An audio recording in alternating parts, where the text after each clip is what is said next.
ಸ್ವಾತಂತ್ರ್ಯೋತ್ಸವ ಹಿನ್ನೆಲೆ ರಾಜಧಾನಿ ಬೆಂಗಳೂರಿನ ಐತಿಹಾಸಿಕ ಲಾಲ್ಬಾಗ್ನಲ್ಲಿ ಫಲಪುಷ್ಪ ಪ್ರದರ್ಶನ ಆಯೋಜನೆ ಮಾಡಲಾಗಿದೆ.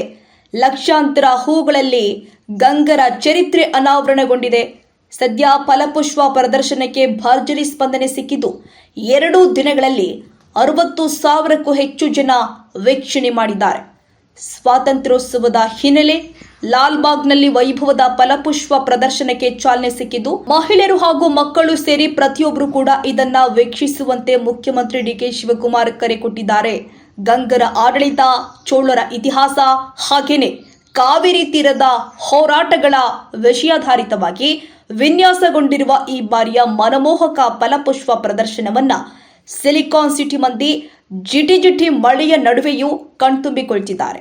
ಲಾಲ್ಬಾಗ್ನಲ್ಲಿ ದಿನಾಂಕ 6/8/2026ರಿಂದ 17/8/2026 ಜರುಗುತ್ತಿರುವ ಶ್ರೀ ಗಂಗಾ ಸಾಮ್ರಾಜ್ಯ ವೈಭವ 7/8/2026 ಆಗಮಿಸಿರುವಂತಹ ವೀಕ್ಷಕರ ಸಂಖ್ಯೆ ವಿವರ ನೋಡೋದಾದ್ರೆ, ವಯಸ್ಕರು 12,230, ಮಕ್ಕಳು 1,656, ವಿದ್ಯಾರ್ಥಿಗಳು 17,869, ಒಟ್ಟು ಸಂಖ್ಯೆ 31,755.